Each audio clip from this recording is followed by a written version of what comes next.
What a wonderful morning already. Thank you for that meditation, Nalika.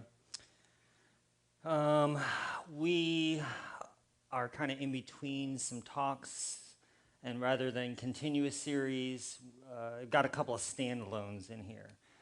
Last week, Beth did an amazing job walking us through some of the poems of Shel Silverstein, one of my favorite authors. There were some wonderful, memorable moments. And I was kind of thinking about what I wanted to share, maybe to kind of take that and then to continue on the thought. And I came up with this talk that I'm calling a useful waste of time. This image, by the way, is what all of the volunteers who worked hard yesterday at the estate sale dream of doing this afternoon. I heard there was an amazing turnout yesterday. I was unfortunately not able to be there. I had to travel, so I spent 7 hours in a car yesterday. I got to spend some time practicing what I'm about to preach. And I can tell you that this is one of those talks that's as much for me, probably more for me than anyone. I have a hard time slowing down. When I see empty spots on calendars, I see that as opportunities for more fun. And it can be really difficult when you have this, I have this self-described golden retriever energy. And much like a young golden retriever puppy that is anxious and full of energy and constantly wanting to go and do things. And if you're a skilled and seasoned dog owner, you know that you have to just kind of get through that stage because they just will run themselves silly. And we can do that in life. What I want to get to is sort of in this talk, I mean, we kind of intuitively know this, that we need downtime and rest and all that. I think I want to get to that feeling that we feel when we do that. That's the interesting part to me. That kind of feeling of guilt, of I should be doing something more productive. Our culture has told us that everything should serve a purpose. So now even naps have become co-opted, and you don't just take a nap, you take a power nap so that you can get it extra charged and be extra ready to go and do even more after you take a power nap. It's kind of like on our devices, they're advertising the new quick charge. Everything's recharge quick, and we are getting frustrated when our bodies, with hundreds of thousands of years of evolutionary adaptation, don't just suddenly snap into place and start doing what we want it to do. So last week, Beth talked about letting go of the physical and the mental clutter that we all accumulate so that our inner world has room to breathe. But modern life is suspicious of open space. The moment some appears, we fill it with a task, a goal, a podcast, some information, notifications, something else we call productive. We become remarkably uncomfortable with nothing happening. If nothing's happening, it almost feels like we are anxious because something should be happening. Waiting at a traffic light or standing in line, even going through the grocery line has become an opportunity to fill those moments, oftentimes by picking up the closest piece of electronics that can occupy our brain. We have effectively killed boredom and empty spaces. We've created endless opportunities to distract ourselves, and we are so easily distracted. Since we're using animal metaphors, I'll use the example of like a cat and a ball of yarn. And we are so easily pulled by all of the lure of these balls of yarn that are attractive to us because of the algorithms that entice us. And we're going to get into that a little bit more when we resume our Empire of Screen series next month. But this morning is a defense of these open spaces, of open spaces for the sake of open spaces, of doing nothing for the sake of doing nothing. Not because doing nothing will secretly make us more productive, but because not everything valuable needs to be productive or produce something. And the first thing I want to talk about is this culture that we grow up in, this cult of productivity, this cult of usefulness. And this is a very Western mindset that we have unfortunately exported to other cultures. And we're not unique in this because we see this productivity culture, especially in cultures like Japan and in some of these cultures that value this capitalist mindset of work and productivity. And we now are living in the late stages of this cult of usefulness. We've learned to justify nearly everything by its output. A walk is only good if it has a step count attached to it and counts towards your daily goal. Hobbies turn into side hustles. A vacation isn't a vacation unless you have the photographs to prove it.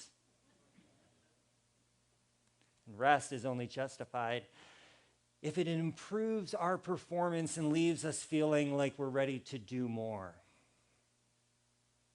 This is the cult of usefulness.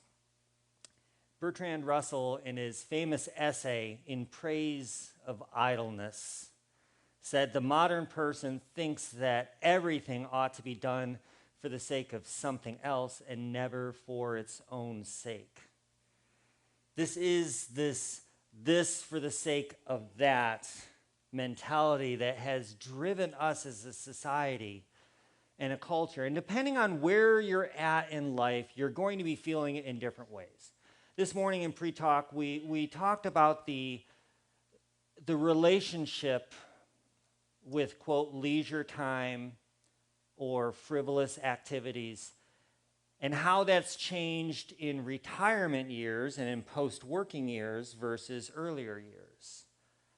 And we talked about how our relationship with time, for those of us who struggle with growing up in a certain way with a parental figure or a teacher that instilled in us the strong work ethic that tells us that every minute has to be used to accomplish something.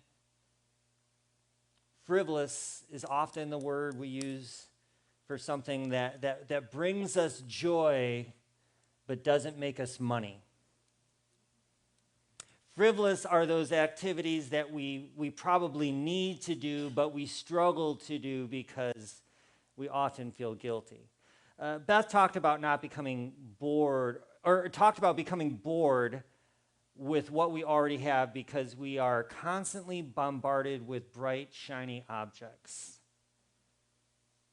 And she invited us to polish the stars that we already have, that invitation from Shel Silverstein from that poem.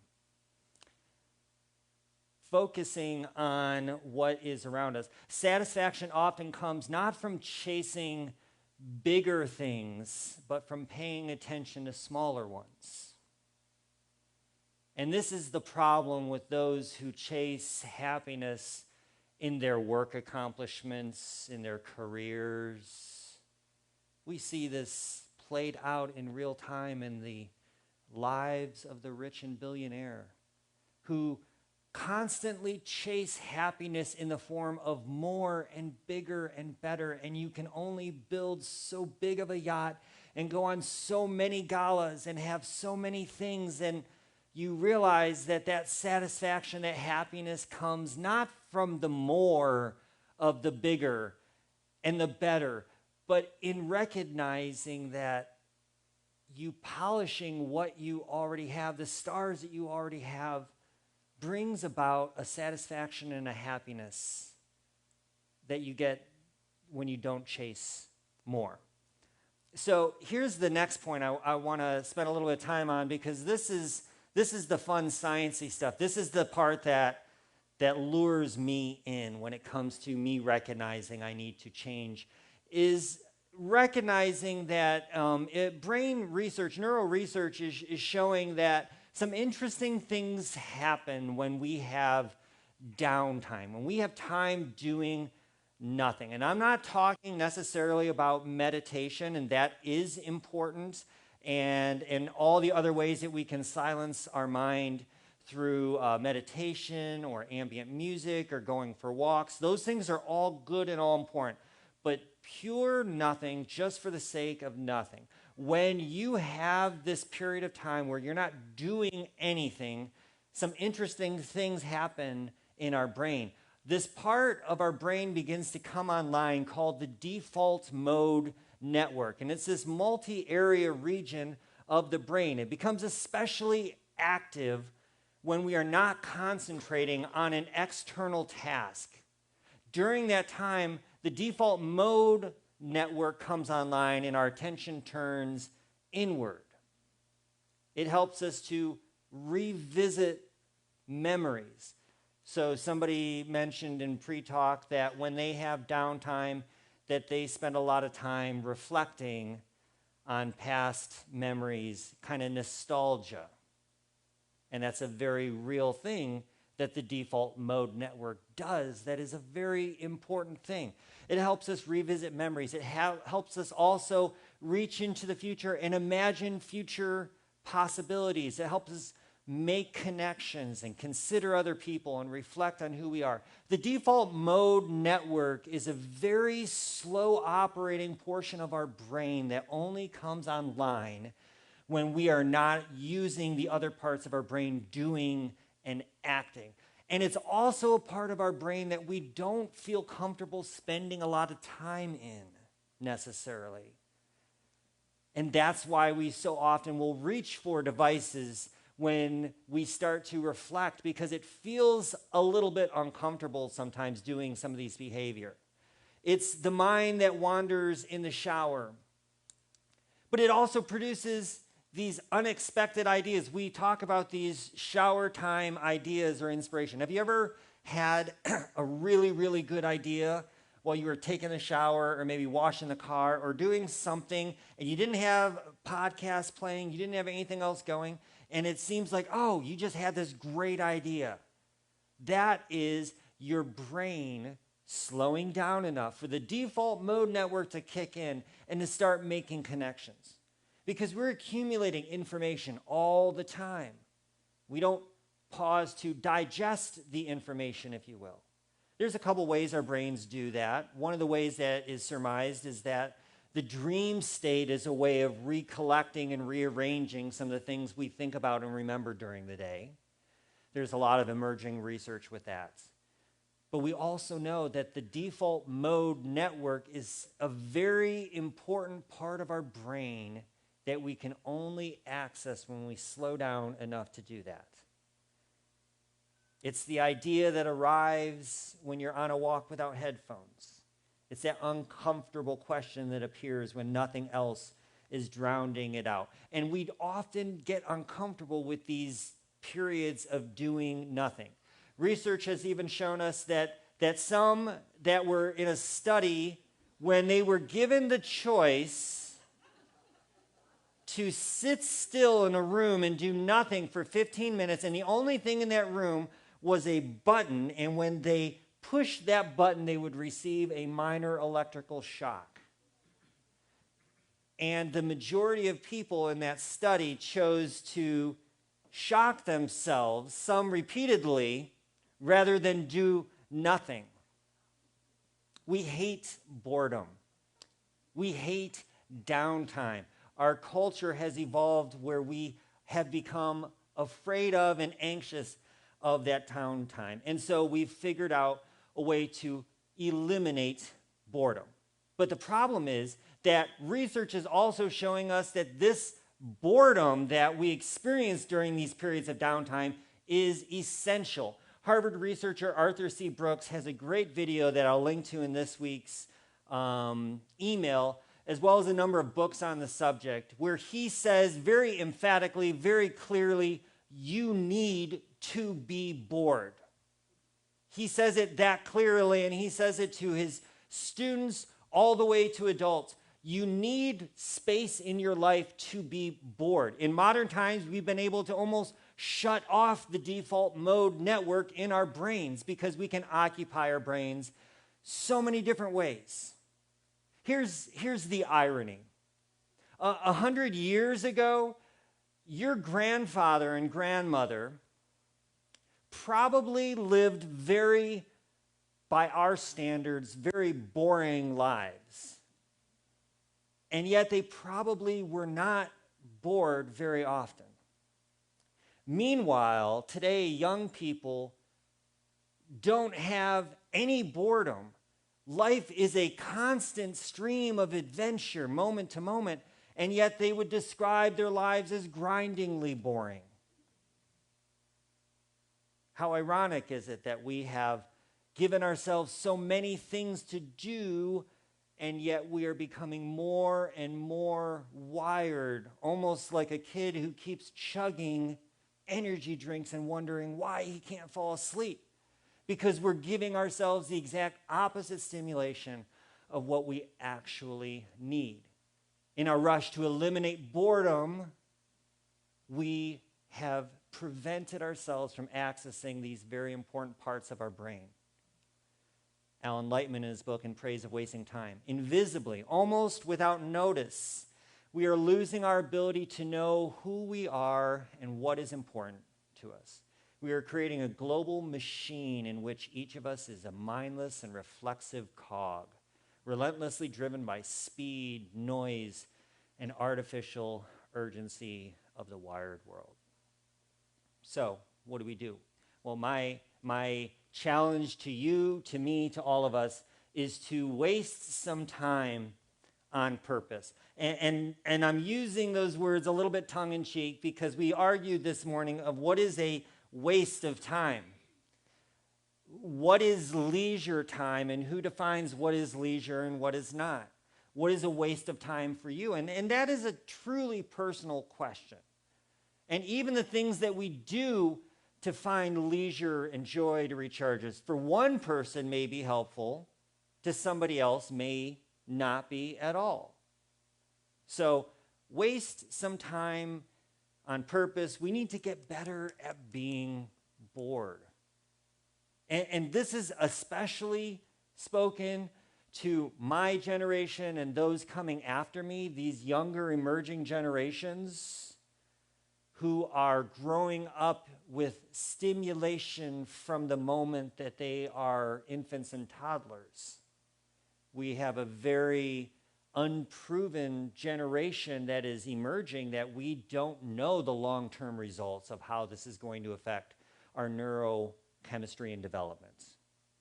But we do know that boredom is important. As much as we hate it when we were young and our moms and our dads said, go play outside, go outside if you're bored.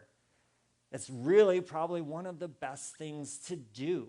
Boredom is where great ideas emerge.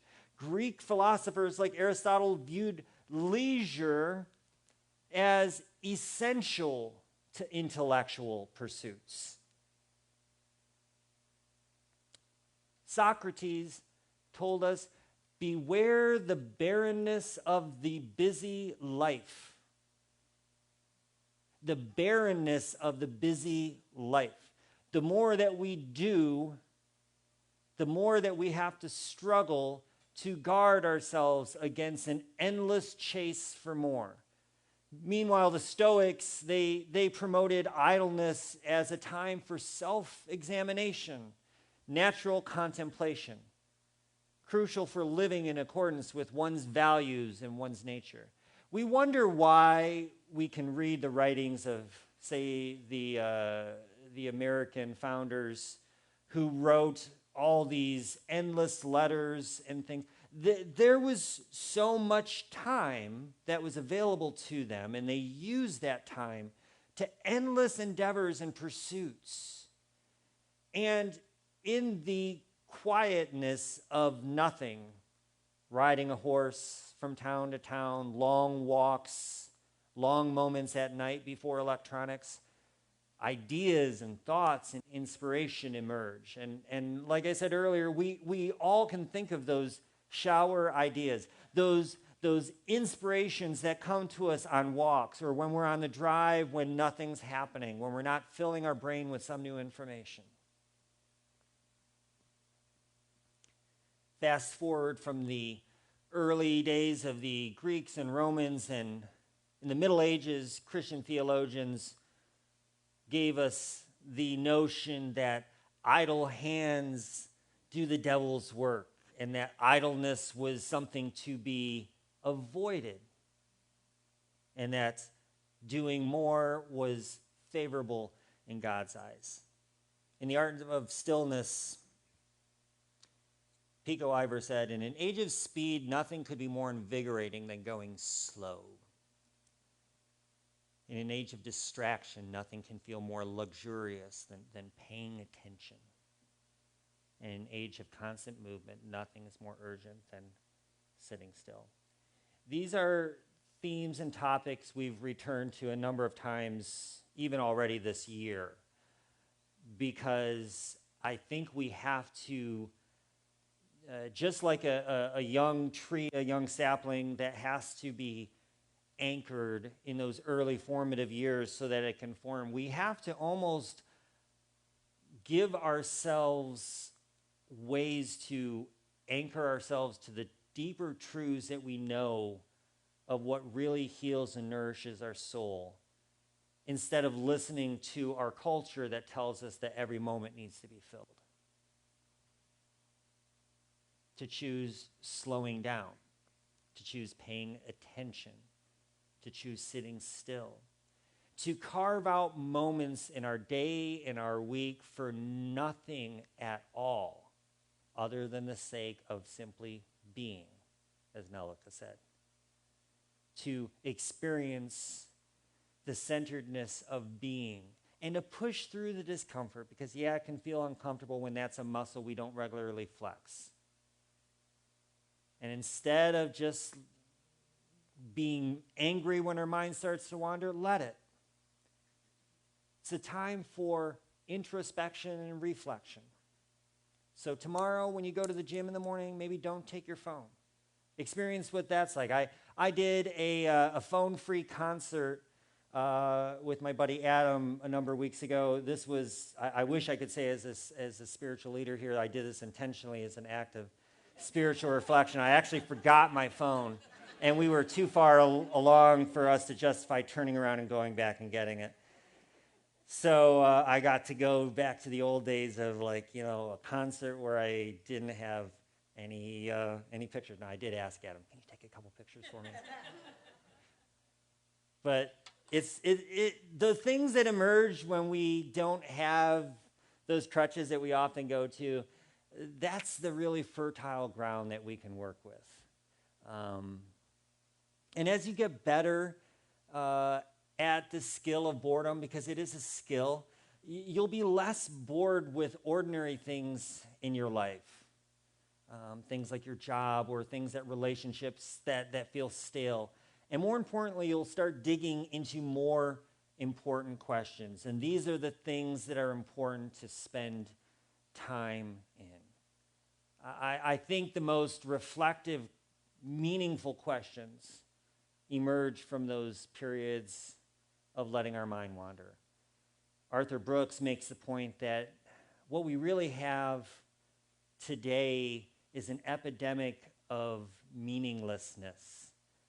He said younger generations are struggling to find and form meaning, and he said the reason why it is so difficult to find and form meaning is because those deeper pursuits of who am I, why am I here, where am I going, those deeper questions are answered in moments of solitude and silence and, yes, boredom.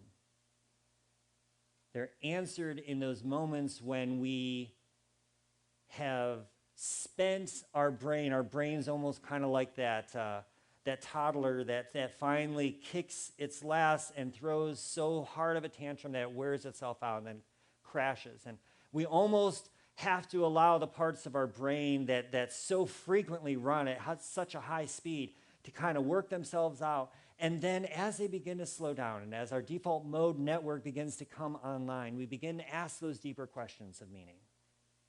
We begin to tap into other pursuits of who we are. But we don't do this for the sake of something else. We do it for the sake of simply being itself. I'll leave you with this last thought from Kurt Vonnegut, who told us quite rightly, I tell you we are here on earth to fart around. Don't let anybody tell you different.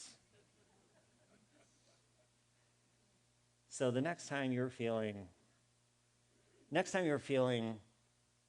some guilt around doing nothing, give yourself a little bit of space and just lean into it. Pay attention to the feelings, the emotions and stuff that comes up. For some of us, it's guilt and shame. Maybe as Rod mentioned, if you have that particular Dutch work ethic, So why do I feel guilt and shame over doing nothing? What do I feel is more productive right now that I should be doing? Really dive into those conversations, or just simply sit with and notice and reflect on the feelings that emerge. So go waste a little time and give yourself the space to do that. And when you waste your time, use it well. When you waste your time, use it well. There's this idea within the koans of these, how does one clap with one hand, these conflicting ideas. The idea of wasting time and using it well as seemingly contradictory things to us reveals the way that we are so wired towards productivity. So to use something well is to allow it to nurture your soul. So I hope that whatever time that you waste today, tomorrow, this week, we're in this season change. We're coming off of the end of summer. We're starting to shift seasons, and our bodies are kind of even feeling the change in seasons. This is a time to notice, to be intentional, to realize and pay attention to what we do, and to realize that maybe time is calling to us to incorporate some time into our world for nothingness, for wasting a little bit of time. So we're going to invite Hannah to come back up there. She's always a special treat there with us. She has some sound bowls up here, and you can come on up and talk about there. And how cool are her pants, by the way? Which are super, super cool. Maybe you could talk a little bit, for those who haven't met you before, there a little bit about how you've used music and stuff within those spaces that create opportunities for things to come out there, even with the sound bowls and things like that.